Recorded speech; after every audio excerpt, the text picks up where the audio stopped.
let it soak overnight, or it's like 6 hours. But it has to all be a minimum 6 hours. Minimum, yeah. Do you think he tastes the pizza from dinner?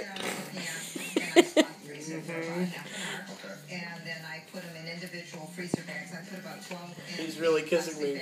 I can tell, and so can everybody else. Yeah. We have vodka the whole year at my mom's house. She'd make it over the holidays, and then we'd have enough for the whole year.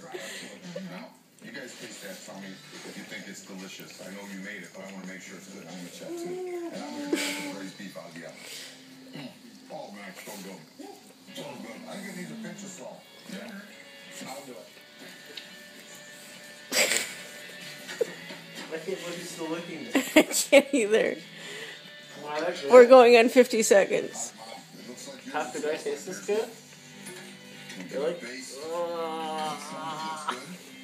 All right, so this is getting close. Nice big pinch of salt. It smells. Come on.